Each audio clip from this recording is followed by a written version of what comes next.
Connecticut's #1 local news. This is Channel 3 Eyewitness News. Good morning, I'm Caitlin Nuclo. It's 7 o'clock on this New Year's Day. Well, the world rang in the new year with fireworks and celebrations, but also with coronavirus restrictions still in place. Channel 3's Naomi Ruckham is in Times Square with the details.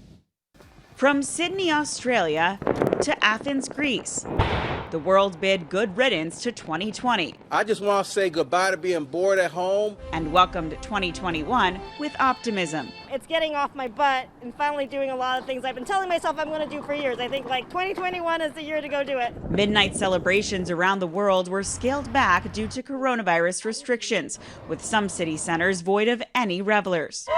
In New Zealand, the party went on like any other year after the country successfully kept the virus under control. I mean, we did the right things. Now we can celebrate.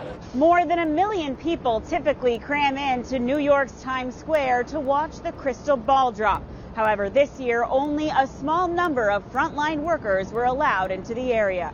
New York. The ball dropped without a hitch, and New Yorkers are looking ahead to better days. Stamp this virus out and get on with our lives. With a record 125,000 Americans currently hospitalized due to COVID-19, the pandemic is far from over. We do not have enough healthcare workers. Pulmonologist Dr. Aaron Millstone hopes 2021 didn't kick off with super spreader events. If you go to a large New Year's party, it's highly likely that somebody at that New Year's party is going to be infected. In Wuhan, China, where reports of the coronavirus first came out on New Year's Eve 2019, masked revelers crowded together and released balloons as the clock hit midnight. Naomi Ruckham, CBS News, New York. All right, good morning, everybody. We are following a weather alert, a winter weather advisory in effect for tonight into tomorrow. Not for the shoreline, but for a lot of interior Connecticut where we could see some sleet and snow before a change over to all rain. So that's going to be something you'll want to pay attention to, especially if you're going to be traveling at all between about 7 and midnight tonight. Nothing right now on our live early warning pinpoint Doppler. We're scanning clear and dry, so it's a nice dry and sunny start. Clouds will increase this afternoon, and then the snow and a wintry mix and rain all develop this evening, and it really depends on where you live as to what kind of precipitation you will see across the area. It's certainly cold out there this morning. Norwich up to 21 after being at 19 last hour, 24 in Hartford, 23 in New Haven, 27 in Bridgeport, and 26 in Torrington. Here's a live look from our Windsor Locks camera, and it is lovely outside in terms of the sky condition. Lots of people emailing in a beautiful moon outside too, 23 degrees, calm winds, and we'll check out downtown Hartford, also nice golden sky, 24 degrees, calm winds, and we should see plenty of sunshine for the first half of the day.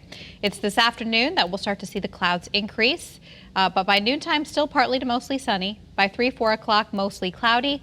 And then notice the precipitation heading in our direction. By 8 p.m., we'll have some rain and a wintry mix and snow beginning to move into parts of western Connecticut. And for a few hours, that's what we're going to be dealing with in interior Connecticut. So there could be some light accumulations before the whole thing switches over to plain old rain. And that'll be the case when you wake up tomorrow morning. Still some lingering showers. Nothing icy tomorrow morning. And then by tomorrow afternoon, I think we're looking good. The rain ends, the sun comes out, and temperatures will actually be quite mild for this time of the year. So in terms of accumulation, not a whole lot, but enough to coat up the ground a little bit. So we could see a coating up to an inch. A few areas may pick up slightly more than that. But again, not a big deal in terms of amount, but enough to coat things up and make them icy out there, especially in some of the high hill towns where we could even see a little bit of ice accumulation from Danbury to Waterbury to Torrington and Salisbury.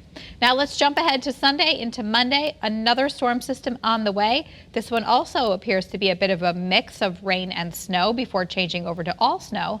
And we could have several hours or more of accumulating snow before this whole system winds down on Monday morning. So stay tuned for this. We'll be continuing to fine-tune the forecast.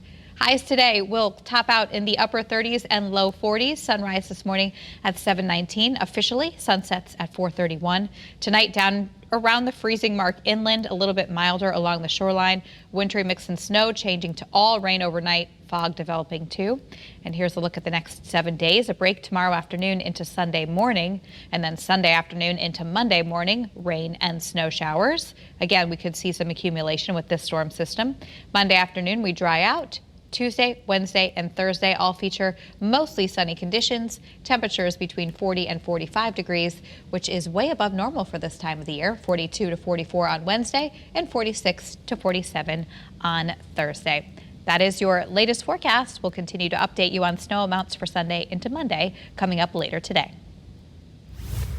President-elect Joe Biden will become the 46th president this month. During New Year's celebrations last night in Times Square, Biden reflected on his hopes for the new year. I'm more optimistic about America's chances than I've ever been, and I've been around this for a while. We have the most productive workers in the world. We've now found vaccines that are available, and they're going to work. If people, we can just have to get a better way to getting more out there quicker. Inauguration Day is January 20th in Washington, D.C. Well, now that 2020 is behind us and we've started a new year, some new laws will take effect today. Channel 3 Eyewitness News reporter Aya Galal has more on what you need to know. New year, new laws. Many workers are going to see a 0.5% tax on their paychecks. The money will fund a new state-run paid family medical leave program. Workers who qualify can take up to 12 weeks of paid leave from work if they are sick or a family member is ill. Qualified employees won't start receiving the benefits until January 2022. Governor Ned Lamont says the pandemic has shown the importance of making it easier for people to stay home from work when they or a loved one is sick. Another new law will impact diabetics, who can now get one emergency prescription a year for medication, syringes, and other supplies.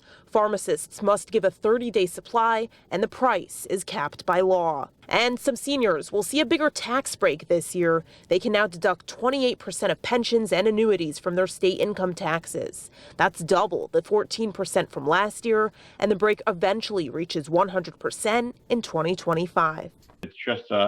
It's a very rich benefit in that it's going to be fairly expensive to maintain. Aya Galal, Channel 3 Eyewitness News.